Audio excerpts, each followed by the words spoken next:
Olá, irmãos, eu me chamo Valério e este é mais um devocional do canal Temor e Tremor. Hoje estaremos fazendo nossa meditação no tão esperado capítulo 2 do livro de Atos. A nossa meditação irá do versículo 1 até o versículo 13, o derramamento do Espírito Santo. Mas antes, faremos uma breve oração para que o Espírito Santo de Deus possa vir a nos conduzir nesse tão emblemático texto de tanta expectativa, porque é um dos momentos mais significativos e a gente vai entender por que é tão importante essa passagem. Oremos. Senhor Deus, soberano Pai, te agradecemos por mais um dia de vida, pela tua imensa misericórdia. Em nome de Jesus, pedimos perdão pelas nossas falhas, pelos nossos pecados. Conduza-nos, Senhor, nesse estudo.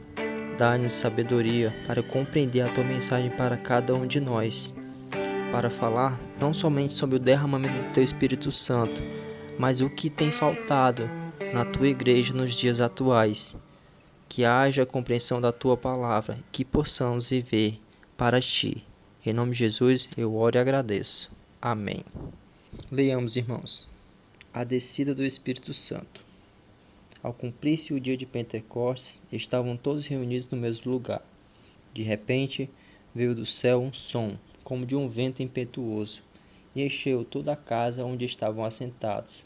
E apareceram, distribuído entre eles, línguas, como de fogo, e pousou uma sobre cada um deles.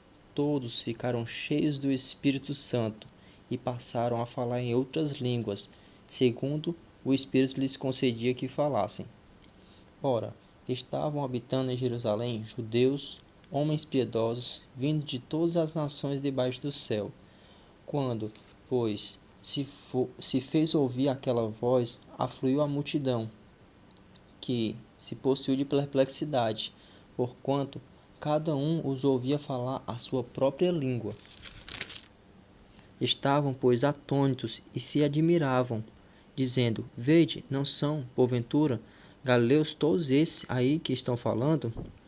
E como os ouvimos falar em nossa própria língua materna, somos partos, medos, elamitas e os naturais da Mesopotâmia, Judéia, Capadócia, Ponto e Ásia, da Frígia, da Panfilha, do Egito e das regiões da Líbia, nas imediações de Cirene e romanos que aqui residem, tanto judeus como prosélitos, cretenses e arábios. Como os ouvimos falar em nossas próprias línguas as grandezas de Deus?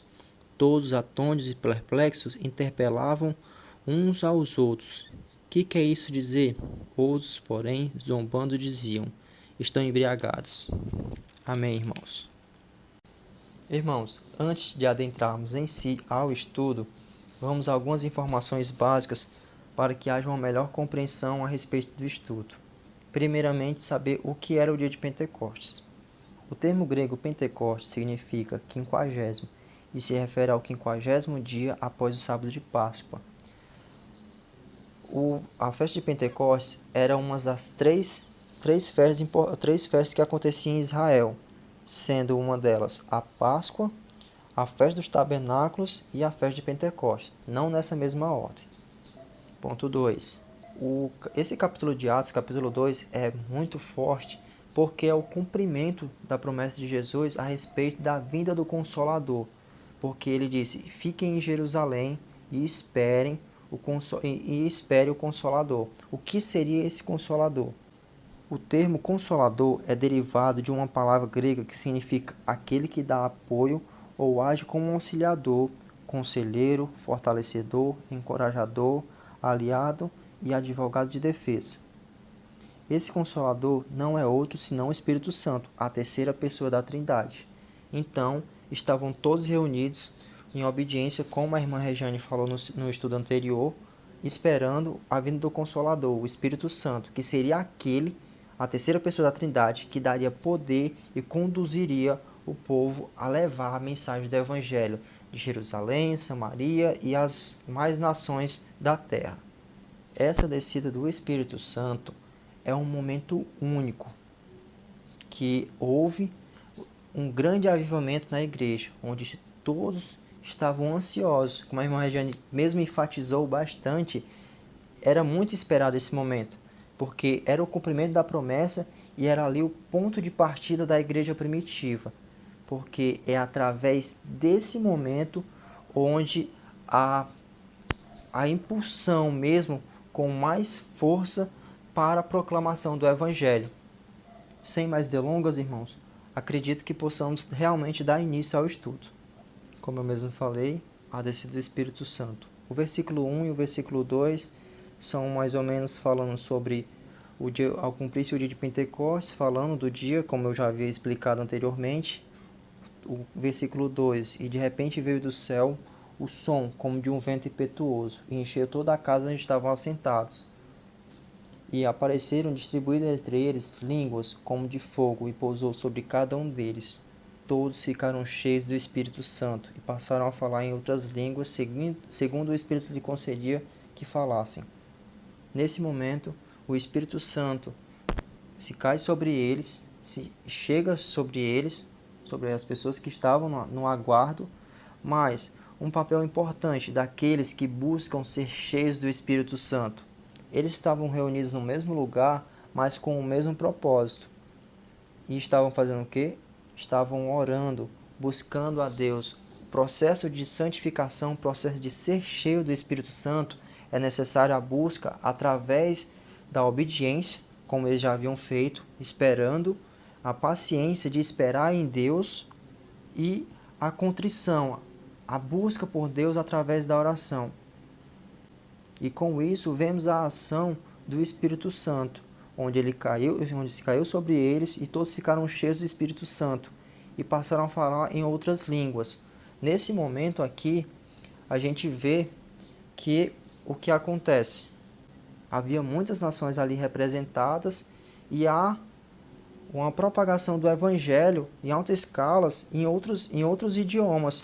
Então, todas as pessoas estavam compreendendo o que estava sendo dito ali. Elas poderiam não querer entender, estavam achando estranhos, porque inicialmente eles viam que eram nações diferentes que estavam reunidas, mas de uma hora para outra elas conseguiam compreender o que estava sendo falado, das boas novas de Deus.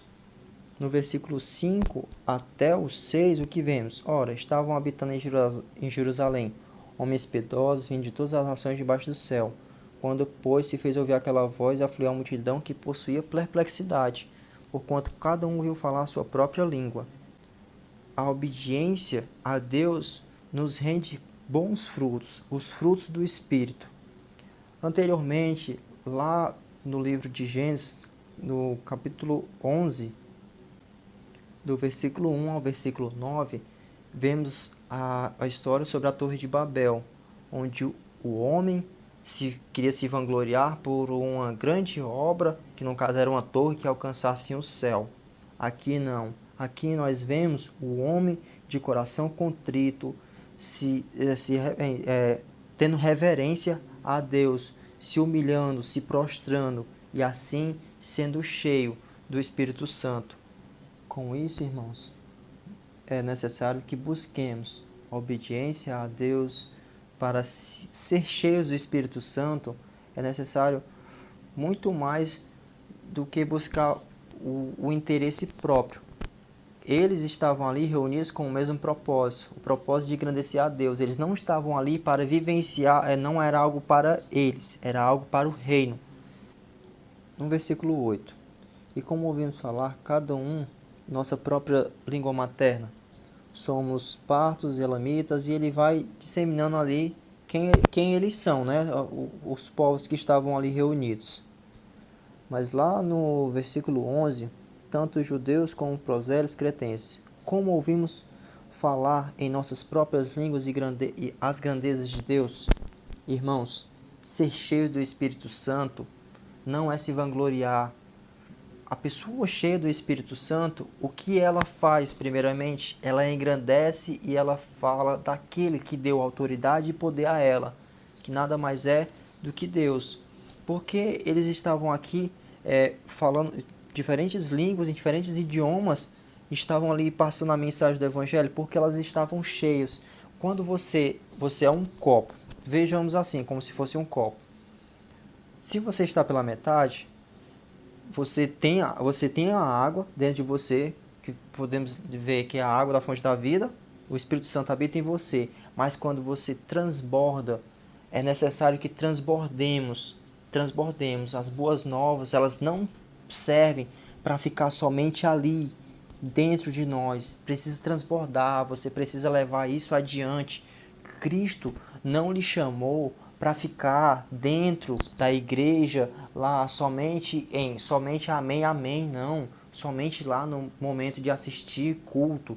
Ele quer que você preste culto, que você precisa, um culto racional é muito mais do que apenas ouvir a palavra, é a vivência da palavra todos os dias. Esse povo cheio do Espírito Santo proclamou o evangelho naquele lugar. E mesmo assim, eles foram mal vistos. Outras pessoas, no versículo 12, todos atônitos, perplexos, interpelavam uns pelos outros. O que quer isto dizer? Outros, porém, zombando, diziam, estão embriagados.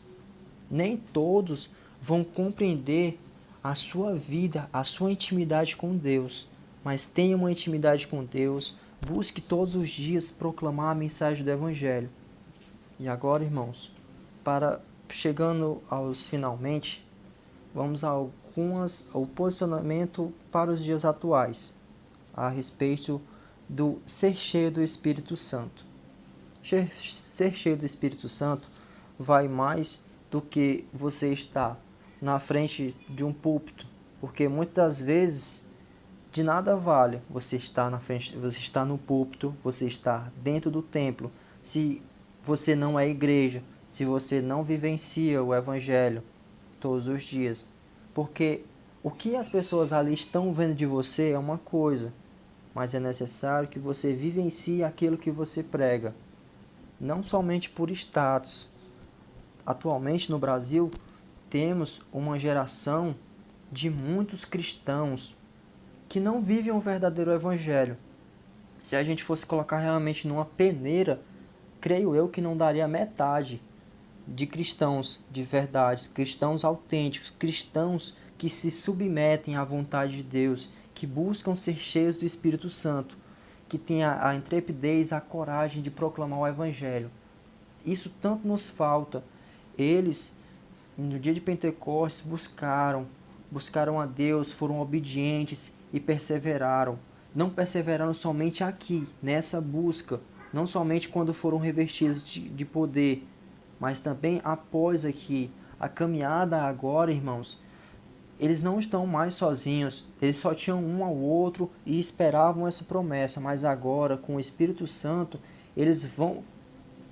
É algo grandioso, algo maravilhoso, inexplicável o que vai acontecer nos próximos capítulos de Atos. Que vocês possam ter atenção no que vai acontecer aqui e levar para o nosso dia a dia. O Espírito Santo está aqui, ele já desceu. Você precisa buscar ele com mais força, com mais verdade, com mais sinceridade, através da oração, da leitura da palavra, da prática. Porque muitas das vezes não acontece isso, você lê a palavra, você ora, mas você não tem um coração contrito, porque as suas palavras não condizem às suas ações. Então, que você entenda que você não está sozinho. O Espírito Santo já habita em você, já habita aqui, ele já desceu. No dia de Pentecostes já temos esse importante momento, a descida do Espírito Santo, o Consolador, aquele que vai lhe ajudar, lhe conceder poder e graça para fazer o que Cristo lhe direcionou a fazer, que é ide e pregai o Evangelho. Que possamos estar cheios do Espírito Santo e proclamar a verdade do Evangelho, que Cristo veio ao mundo para salvar pecadores, e que levemos a mensagem adiante. Mas, ainda assim, tendo todas as revelações através da palavra, através dos devocionais, falta algo. Irmão, é necessário que nascemos de novo. Para ver a Deus é necessário nascer de novo e ser batizado pelo Espírito Santo, ser vivo, ser finalmente vivo. Mas o que acontece? Algumas pessoas se perdem pelo caminho. O que é necessário fazer? Voltar ao primeiro amor. Saber de onde foi que você caiu, como está escrito em Apocalipse, ver onde foi que você caiu e retomar a caminhada. Esse mesmo Espírito Santo que esteve com você no início da sua caminhada, ele não deixou de estar com você, apenas você não está olhando para a direção certa. Busque o alvo, o nosso alvo é Cristo. Que você persevere em oração, na busca incessante por Deus e seja cheio do Espírito Santo, que possa buscar todos os dias cada vez mais e mais de Deus. Este é o devocional de hoje e a minha mensagem, que vocês possam buscar cada vez mais de Deus, na simplicidade, e que assim seja. Amém. Oremos, irmãos, para finalizar. Senhor Deus e soberano Pai, te agradecemos por esse estudo, que a mensagem sobre ser cheio do Espírito Santo que venha preencher e encher os nossos corações de gratidão por tudo que Tu fizeste a cada um de nós, que por muitas vezes não vemos a grandiosidade da Tua glória, mas que através da meditação desses estudos, que busquemos cada vez mais de Ti todos os dias, não somente falar, mas também praticar a Tua mensagem, que seja tudo para a Tua honra e Tua glória. Em nome de Jesus eu oro e agradeço. Amém. Irmãos, agora estamos numa nova plataforma, não somente no Spotify e no Deezer, agora também no YouTube. Que você possa compartilhar e levar essa mensagem para mais pessoas, que mais vidas possam vir a ser alcançadas pelo Evangelho. Essa é a nossa proposta e todos possam vir a ser abençoados. Amém. Obrigado.